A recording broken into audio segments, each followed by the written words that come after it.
हैदराबाद में deputy directorate of women development department तरफां हैदराबाद जे KVMS girls college में इंटरनेशनल वुमेन जे ॾींहं जे हवाले सां मुआशरे में औरत जो किरदार जे उन्वान हेठि सेमिनार कोठायो वियो। सेमिनार में deputy director women development Ashiq Hussain Kalhoro, director college professor Shaukat Ali Baloch, assistant director Nadeem Ahmed Khoro, Reshma Thebo, professor Naila Khwaja ऐं ॿियनि वॾे अंग में शिरकत कई। उन मौक़े ते तक़रीब खे ख़िताब कंदे अॻवाननि चयो त औरतुनि जी तरक़ी वारे खाते जी हैदराबाद ऑफिस हर वक़्तु औरतुनि जे मसइलनि खे हल करण लाइ कोशान आहे। जंहिंखे बि शिकायत हुजे त उहा असांजी हेल्पलाइन 1094 ते कॉल करे शिकायत नोट कराए पंहिंजे मसइले ते मदद वठी सघनि था। हुननि चयो त वुमेन डेवलपमेंट डिपार्टमेंट जो इहो बहितर क़दम आहे त हू गर्ल्स कॉलेजनि में अची करे शागिर्दनि खे आगाही ॾेई रहिया आहिनि, जॾहिं त प्रोग्राम जे आख़िर में सर्टिफिकेट ऐं शील्ड्स पिणु ॾिना विया। कश्मीर में धाड़ेलनि जो राॼ बदस्तूर क़ाइमु आहे। धाड़ेल वधीक हिक ॻोठाणे खे अगवा करे विया, जंहिं सबबि ज़िले में मुख़बिन जो अंग वधी 15 थी वियो आहे। कश्मीर मां गुलसुमरो जी रिपोर्ट मूजिबि ॻोठ मीर मोहम्मद नाइच जे रहवासी इक़बाल नाइच घर वापसि अचण दौरान धाड़ेल खेसि रस्ते तां अगवा करे विया।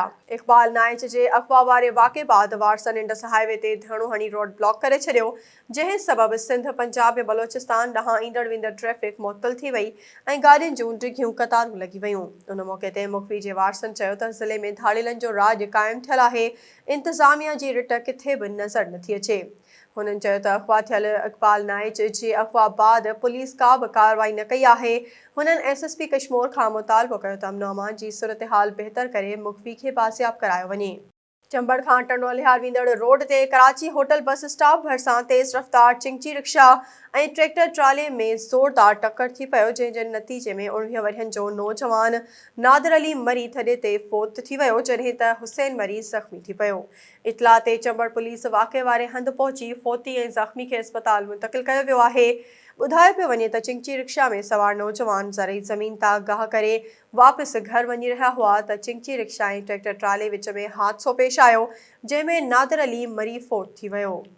पंगरियो में स्कूल ते फायरिंग करे शागिर्दनि, हेडमास्तरनि ऐं ॿियनि खे ज़ख़्मी करण वारे वाक़े बाद पंगरियो पुलिस 12 ॼणनि मथां केस दाख़िल करे छॾियो आहे। ॻोठ सिद्दीक़ गाहो में स्कूल ते फायरिंग वारे वाक़े जो केस दहशतगर्दी एक्ट तहत दाख़िल कयो वियो आहे, जंहिं में स्कूल जो ज़ख़्मी हेडमास्तर अली हसन गाहो फरियादी थी केस दाख़िल करायो आहे। केस में रमज़ान गाहो, नूर हसन गाहो, अली नवाज़ गाहो ऐं हुसैन गाहो समेत 12 ॼणा शामिल आहिनि, जिन मां पुलिस ॿिनि जवाबदारनि रमज़ान गाहो ऐं नूर हसन गाहो खे गिरफ़्तार करे वरितो आहे। गुज़िरियल ॾींहुं हेल्प पब्लिक स्कूल सिद्दीक़ गाहो ते हथियारबंदनि फायरिंग कई हुई, जंहिं में हेडमास्तर ऐं शागिर्दनि समेत 6 ॼणा ज़ख़्मी थी पिया हुआ। गोसपुर में 40 ॾींहं अॻु अगवा थी वियल रोहिड़ी वासी पीरबख्श शेख ऐं 5 ॾींहं अॻु अगवा थी वियल चौकीदार सरदार निंदवाणी जी बाज़ियाबी लाइ शेख ऐं ओगाही बिरादरी जे माण्हुनि एहतजाजी मुज़ाहिरो करे धरणो हयो। मुख़बिन जे अगवा ख़िलाफ़ वाटसन टायरनि खे बाहियूं ॾेई रोड ब्लॉक करे छॾियो, जंहिं सबबि ईंदड़ वेंदड़ ट्रैफ़िक मुअतल थी वई। उन मौक़े ते फ़ौजी असकर ओगाही, ग़ुलाम फरीद, मोहम्मद ज़मान ओगाही, ग़ुलाम यासीन, आसिफ शेख चयो त ॾोहारियुनि असांजो जीअण जंजाल करे छॾियो आहे। कश्मीर ज़िलो लावारिस बणिजी ॾोहारियुनि हवाले थी वियो आहे। हुननि SSP खां मुतालबो कयो त धाड़ेलनि ख़िलाफ़ कार्रवाई करे असांजे अगवा थियल माण्हुनि खे जल्द बाज़ियाब करायो वञे। टंडो ग़ुलाम हैदर में पुलिस 9 वरियनि जे नीगर सां ज़्यादती जे इल्ज़ाम हेठि हिक ॼणे खे गिरफ़्तार करे वरितो आहे, जॾहिं त नीगर जे मेडिकल चेकअप करण लाइ लेटर ॾेई टंडो ग़ुलाम हैदर जी अस्पताल उमाणे छॾियो आहे। टंडो ग़ुलाम हैदर मां शाहनवाज़ चांडियो जी रिपोर्ट मूजिबि थेबा कॉलोनी में माल जे वाड़े में 9 वरियनि जे नीगर आबिद अली शाह सां जवाबदार जे मुबैना जिंसी ॾाढाई ते टंडो ग़ुलाम हैदर पुलिस इल्ज़ाम हेठि आयल 15 वरियनि जे जवाबदार शबीर मल्हा खे गिरफ़्तार करे वरितो आहे। मुतासिर नीगर खे मेडिकल लाइ लेटर ॾेई टंडे ग़ुलाम हैदर अस्पताल रवानो कयो आहे। उन सिलसिले में मुबैना ज़्यादती जो शिकार नीगर जे पीउ ॿुधायो त मुंहिंजो पुटु माल जे वाड़े मां छेणा खणण वियो त उते वेठल जवाबदार शबीर मल्हा साणसि ॾाढाई कई आहे। दड़ो शहर में चोरी ऐं फुर जी 2 वारदातुनि ख़िलाफ़ शहरियुनि ॿिए ॾींहुं बि शटरबंद हड़ताल करे धरणो हयो। दड़ो मां सचल सुमरो जी रिपोर्ट मूजिबि वाक़े खे 2 ॾींहं गुज़रण बावजूदि सामान ऐं रक़म वापसि न थियण ते शहरियुनि ऐं वापारियुनि ॿिए ॾींहुं बि शटरबंद हड़ताल करे हैदराबाद खां ठट्टो ऐं कराची वेंदड़ रोड ब्लॉक करे नारेबाज़ी कई। उन मौक़े ते मीडिया सां ॻाल्हाईंदे अॻवाननि चयो त दड़ो शहर ऐं भरपासे में बदअमनी में इज़ाफ़ो थी वियो आहे, जंहिं करे रोज़ानो फुर ऐं चोरी जूं वारदातूं थी रहियूं आहिनि। हुननि चयो त सुज़ुकी स्टाफ ते नामालूम चोर जनरल स्टोर भित टोड़े खंडपती गिही चांवर अटो पैसनि जा हार मोबाइल फोन 3 लाख रुपया रोक रक़म में ॿियो सामान चोरी करे वियो जॾहिं त हथियारबंद वापारियुनि खां 6 लाख रुपया फुर करे आसानी सां फरार थी विया। हुननि मुतालबो कयो त चोरी थियल सामान वापसि कराए बदअमनी ते ज़ाब्तो आंदो वञे। भीरा रोड में पक्का चांग भीरा रोड लिंक रोड ते शहीद कयल जस्कम अगवान मक़सूद कुरैशी ऐं सलमान वधू जे नाई वरसी जे मौक़े ते न्यास कालाणी जी अगवाणी में रैली कढी वई जेका पक्का चांग खां शहीदनि जी यादगार ताईं पहुती। उन मौक़े ते जस्कम अगवान न्यास कालाणी चयो त शहीद कॾहिं बि मरंदा नाहिनि, असां शहीद जी छॾियल वाट ते हली सिंध जी आज़ादी जी जिदोजहद कंदा रहंदासीं। हुन चयो त मक़सूद कुरैशी ऐं सलमान वधू खे सलाम पेश कयूं था जिन शहीद बशीर ख़ान कुरैशी वारी वाट न छॾी ऐं मौत खे क़बूल कयो। उन मौक़े ते डॉक्टर न्यास कालाणी पुनहल सारियो ऐं ॿिया अॻवान मौजूदु हुआ जिन शहीदनि खे भेटा पेश कई। वाही पांधी वेझो काछे में अताई डॉक्टर शादीशुदा औरत अगवा करे वियो। वाही पांधी मां ग़ुलाम नबी गुल लगारी जी रिपोर्ट मूजिबि ॻोठ यामीन लगारी मां शादीशुदा औरत फज़ीला लगारी खे हथियारबंद हथियारनि जे ज़ोर ते अगवा करे विया। वाक़े बाद औरत जे वारसनि थाणे ते NC दाख़िल कराए छॾी आहे। नारी जे वारसनि मूजिबि त अताई डॉक्टर सतार जमाल ऐं ॿिया हथियारबंद घर में दाख़िल थी करे शादीशुदा नारी फज़ीला खे अगवा करे विया आहिनि। हुननि मुतालबो कयो त जवाबदार ख़िलाफ़ कार्रवाई करे नारी खे आज़ादु करायो वञे। दादू में रिटायर्ड मुलाज़िमनि ग्रुप इंश्योरेंस जी अदायगी न थियणु, पेंशन में इज़ाफ़ो न थियणु ऐं हेल्थ कार्ड न ॾियण ख़िलाफ़ एहतजाजी मुज़ाहिरो कयो।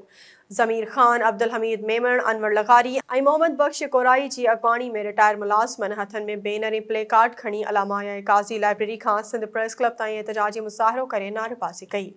उन मौक़े ते अॻवाननि मीडिया सां ॻाल्हाईंदे चयो त ॿियनि सूबनि जे रिटायर्ड मुलाज़िमनि खे ग्रुप इंश्योरेंस जी रक़म मिली आहे ऐं हेल्थ कार्ड बि मिलिया आहिनि, पर हुकूमत पारां पेंशन में इज़ाफ़े वारे ऐलान ते अमल नाहे थियो। हुननि मुतालबो कयो त रिटायर्ड मुलाज़िमनि जा मसइला हल करे इंसाफ़ कयो वञे। खैरपुर नाथन शाह ऐं मेहर जे MNA इरफान ज़फ़र लगारी केन शाह में हलंदड़ तरक़ियाती कमनि जो ओचितो दौरो करे जाइज़ो वरितो। MNA Irfan Zafar लगारी Mir Hasan road, गोलीमार road ऐं शहर जे मुख़्तलिफ़ पाड़नि में प्योर ब्लॉक जे हलंदड़ कमनि जो जाइज़ो वठी आफ़ीसरनि खे हिदायतूं ॾिनियूं। उन मौक़े ते मीडिया सां ॻाल्हाईंदे MNA इरफान ज़फ़र लगारी चयो त 2022 जी महाबोड खां पोइ रोड ख़तम थी चुका आहिनि, जिन जो कमु शुरू थी चुको आहे। इंशाअल्लाह रमज़ान शरीफ़ जे आख़िर ताईं कमु मुकमल कया वेंदा। हुन चयो त पीपल्स पार्टी अवामी पार्टी आहे। खैरपुर नाथन शाह समेत दादू जे माण्हुनि हमेशह पीपल्स पार्टी खे वोट ॾेई कामयाबु कयो आहे। ताज़ो बल्दियाती इलेक्शन में केन शाह जे माण्हुनि वोट ॾेई इहो साबित कयो आहे त हितां जा माण्हू हमेशह पीपल्स पार्टी सां गॾु आहिनि। कराची में समूरनि ॻोठनि खे मालिकाणा हक़ ॾियण लाइ इजलास थियो, जंहिं जी सदारत सूबाई वज़ीर revenue Sindh chairman committee Makhdoom Mehboob Zaman कई। इजलास में MNA सरदार ॼाम अब्दुल करीम जोखियो, वफ़ाक़ी वज़ीर सिहत अब्दुल कादिर पटेल, MNA अब्दुल हकीम बलोच, सूबाई वज़ीर social welfare Sajid Jokhio, MPA Liaquat Askani, MPA Saleem Baloch ऐं लाॻापियल आफ़ीसरनि शिरकत कई। इजलास में समूरनि मेंबरनि खे ज़िले में देह सतह ते रेग्युलाइज़ ऐं देह खे नक्शे में चाढ़ण लाइ तजवीज़ूं ॾिनियूं वयूं। उन मौक़े ते डिप्टी कमिश्नरनि खे हुकुम जारी कयो वियो त पंहिंजनि ज़िलनि जे समूरनि देह सतह ते ॻोठनि जी स्क्रूटनी करे रेग्युलाइज़ेशन एक्ट जी पॉलिसी जे मुताबिक़ जांच करे पंहिंजा फाइल रिपोर्ट 15 ॾींहनि में कमेटी में पेश कनि। खैरपुर ज़िले में अमन अमान जी सूरत हाल खे बहाल रखण लाइ खैरपुर पुलिस ऐं स्पेशल टीमनि ज़िले जे मुख़्तलिफ़ इलाइक़नि में सर्च ऑपरेशन करे 15 शकी माण्हुनि खे गिरफ़्तार करे वरितो। खैरपुर पुलिस ऐं स्पेशल टीमनि ज़िले जे मुख़्तलिफ़ इलाइक़नि में गॾियल तौर ते सर्च ऑपरेशन कयो।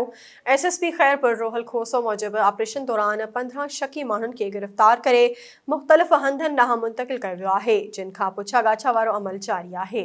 हुन चयो त ज़िले अंदरि अमन अमान खे बहाल करणु अवलीन तरजीह आहे, जेको बि कानून जी रिट खे चैलेंज कंदो, उन ख़िलाफ़ सख़्त कार्रवाई कई वेंदी। मेहर में डिजिटल मर्दमशुमारी ऐं महांगाई ख़िलाफ़ क़ौमी अवामी तहरीक तरफ़ां रैली कढी वई। मेहर मां अब्दुल गनी मीरानी मूजिबि मेहर में डिजिटल आदमशुमारी, महांगाई ऐं ॿियनि मसइलनि ख़िलाफ़ क़ौमी अवामी तहरीक पारां इमरान अली लाखेर, नूर नबी चांडियो, ज़मीर अहमद मुग़ैरी, सूमर चांडियो, माशूक मरखन ऐं ॿियनि जी अॻवाणी में क़ौमी अवामी तहरीक जे कारकुननि, सिविल सोसाइटी जे माण्हुनि ॻोठ काज़ी आरिफ खां घंटाघर चौक ताईं एहतजाजी रैली कढी वई। रैली में शरीक कारकुननि 5 किलोमीटर ताईं पैदल मार्च पिणु कयो। रैली में शरीक माण्हुनि हथनि में प्ले कार्ड ऐं पार्टी जा झंडा खयां। रैली में शामिल माण्हुनि डिजिटल मर्दमशुमारी ख़िलाफ़ सख़्त नारेबाज़ी कई। रैली घंटाघर चौक ते पहुती, जिते जलसे जी सूरत इख्तियार करे वई। उन मौक़े ते ख़िताब कंदे अॻवाननि चयो त डिजिटल मर्दमशुमारी सिंधियुनि खे अक़लियत आणण जी साज़िश आहे। महांगाई सबब अवाम बुख ऐं बदहाली जी ज़िंदगी गुज़ारण ते मजबूर आहे। पीअण जो पाणी बि मैसर नाहे। हुननि चयो त हुक्मरान पंहिंजा मक़सद पूरा करे रहिया आहिनि, अवाम सां सचा न आहिनि। हुननि मुतालबो कयो त डिजिटल मर्दमशुमारी क़बूल न कंदासीं।